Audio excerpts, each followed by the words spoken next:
Hi guys, welcome back to my channel. Today I am doing my February TBR and I'm really excited because February is Black History Month, so I am reading from amazing Black authors and I'm really excited. I have historical fiction, magical realism, fantasy, sci-fi, and romance. So I have a lot of books to talk about. I'm really excited, really pumped about this TBR. A lot of these authors are new to me, so I can't wait to find a new fave. That's all I'm going to get into because we have so many books to talk about. So without further ado, I'm just going to jump right in. If any of these sound interesting to you, check down below. I will list all of their names, and everything. So I hope that you can also join in reading this month for Black History Month. So without further ado, let's go ahead and get into it. So first, let's dive into historical fiction, Salvage the Bones by Jesmyn Ward. This one is focused on hurricanes in the South. And we're following a family who has an alcoholic father, 3 brothers, and a daughter, I believe, and they're trying to prepare for the storm when they don't really have a lot to stockpile, and it's about their lives leading up to that big event. Now, I have read Jesmyn Ward before, and to be completely truthful with you, I was not such a fan of Sing Unburied Sing. I did unhaul it before leaving Japan, but I really want to give Jesmyn Ward another go because her writing style is absolutely phenomenal. So I'm hoping that this book will get me back on the Jesmyn Ward train. If you've read it, again, please do let me know. It apparently won the National Book Award and I've heard great things about it. I've heard great things pretty much about all the books that I picked up. So I'm really so looking forward to February. So let's dive into fiction now. And I want to talk about An American Marriage by Tayari Jones. This is about a newly married couple in Louisiana when suddenly there is an event that neither of them could have foreseen and they are ripped apart and Roy is sent to prison for 12 years for a crime he did not commit. It's following both Roy and his wife Celestial over that decade and what they do and how they feel and what do you do when someone you love has been ripped away but you know that they'll be gone all of this time. Like, do you just put your life on hold or do you find a way to live without them? How does that work when they get out? So I've heard really good things about this and I'm really excited to read it. I don't really like family dramas that much, but this is within a set time period and it's not generational, so I think that it will be up my alley. Another modern fiction novel is The Mothers by Brit, Bennett. This one is following a group of high school friends who make a decision. The synopsis doesn't say what the decision is, and it haunts the 3 of them for the rest of their lives. And so we're following the 3 different perspectives and how that one decision impacts them throughout their entire growing up and adulthood. So I'm really keen to get to this. Again, this is from the library, and I just am so thankful that the library has so many books that I really want to read. So as you'll see, this is the first library book I've held up, but there are more library books coming. So yeah. I'm a huge library fan and I'm also really keen to get to this as well. So next I have fiction that also has some magical realism or like a little bit of fantastical elements in it.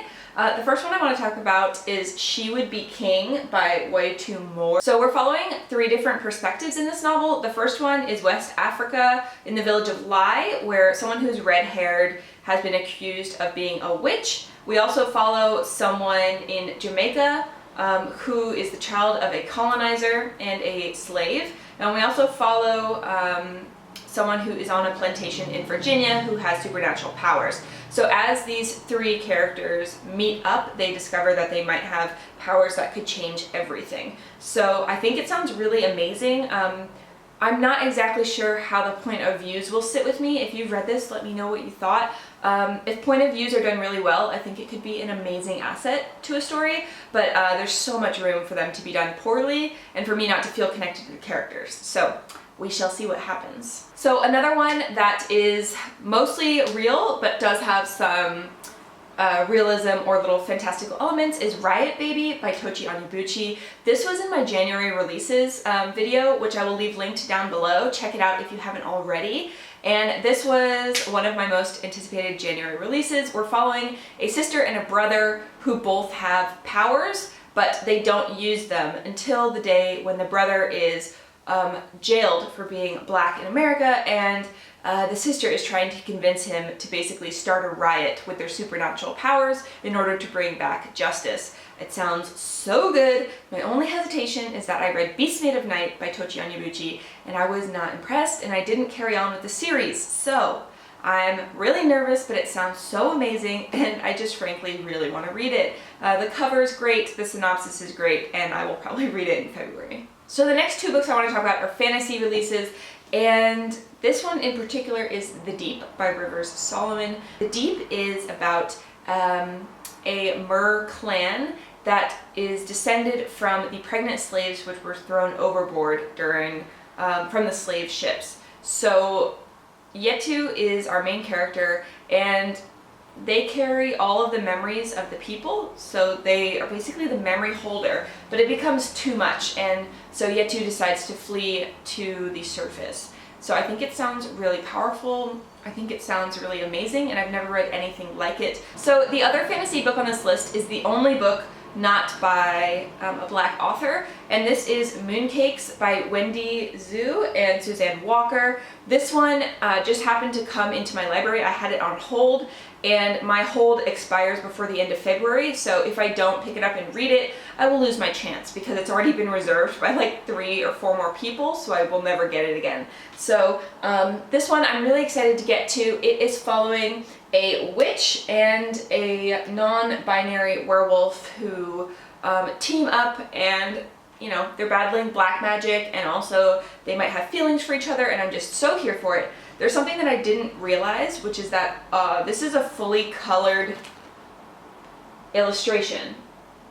So I didn't know that. I thought that this would be black and white like a lot of other ones, but it's full, beautiful, stunning color. So I am really, really excited to get to this. I think it's adorable, and I've had it on hold at the library forever, and it's finally my turn. Yes, February is the month. February's the month. Okay guys, we got 4 more books to talk about. So the next 2 are kind of sci-fi books. So this one is Friday Black by Nana Kwame Adjei-Brenyah. And this is a collection of short stories, a lot of which examine being black in America through a sci-fi lens, and I am so here for that. I'm not a huge short story lover, but I have read some really good short story collections in 2019, so I am looking to repeat that feat in 2020, and I have heard great things about this. Also, the cover's really beautiful, if you can see it. Shout out again to my library who is supplying me with all these amazing books.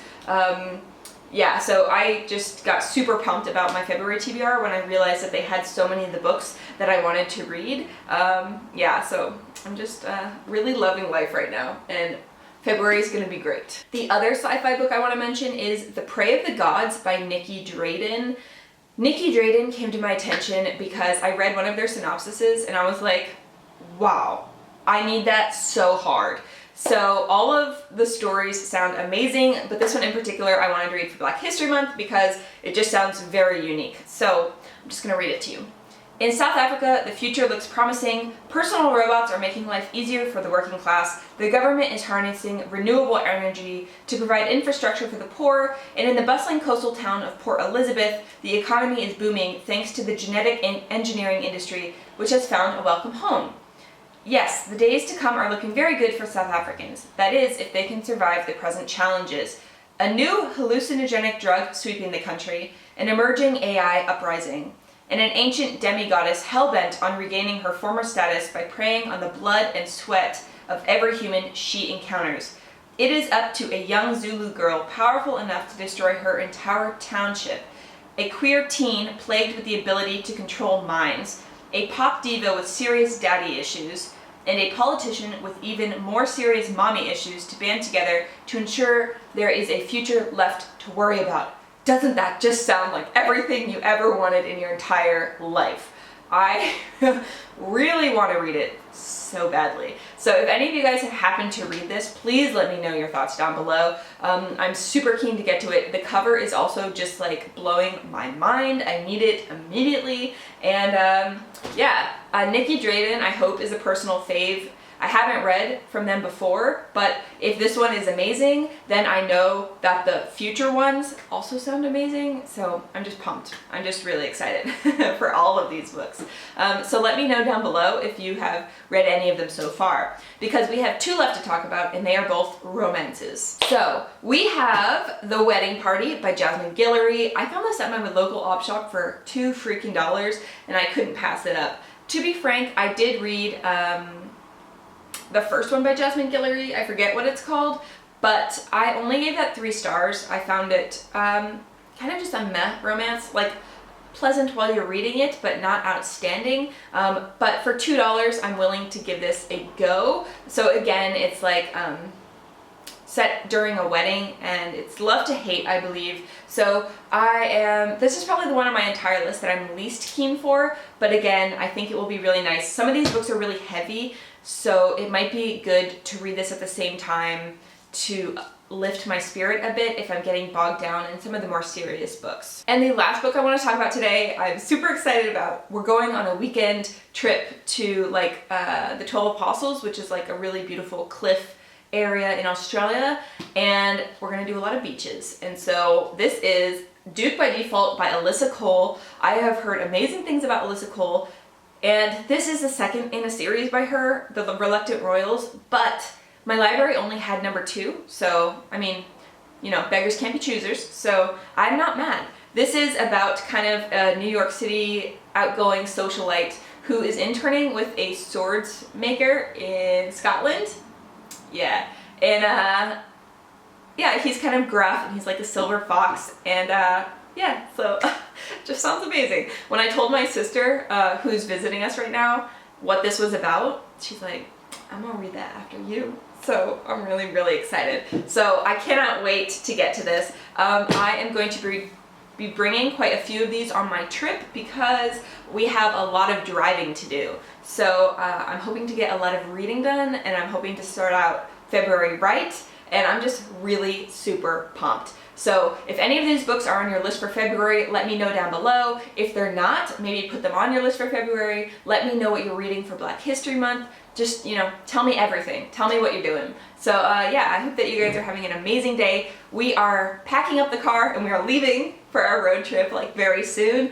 I'm hella pumped, and I hope that you guys are having a fab day. I will chat to you guys in another video soon. For now, I will say toodles. Toodaloo!